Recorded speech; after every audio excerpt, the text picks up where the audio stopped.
السلام علیکم ناظرین، ٹی وی 9 اسٹوڈیو میں خوش آمدید۔ میں ہوں حافظ شیر افضل۔ سب سے پہلے ایک نظر ہیڈ لائن۔ انڈیا میں کشمیری مسلمانوں پر ہونے والے مظالم کے خلاف دنیا پور کے مختلف سرکاری ملازمین بھی سڑکوں پر نکل آئے، جنہوں نے اے سی آفس دنیا پور سے ڈی ایس پی دفتر تک یکجہتی کشمیر ریلی نکالی۔ ریلی کی قیادت چیف آفیسر پرویز بٹ نے کی۔ ریلی کے شرکا نے ہاتھوں میں بینرز اور پلے کارڈز اٹھا رکھے تھے، جن پر کشمیری مسلمانوں سے اظہار یکجہتی کے سلسلے میں نعرے درج تھے۔ اس موقع پر کشمیری مسلمانوں سے مکمل طور پر اظہار یکجہتی کرتے ہوئے کشمیر بنے گا پاکستان، کشمیر کی آزادی تک جنگ جاری رہے گی کے نعروں سے فضا گونج اٹھی۔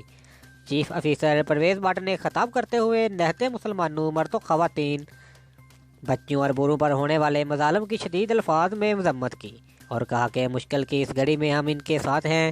کشمیری مسلمانوں پر ظلم و ستم کا سلسلہ بند کیا جائے۔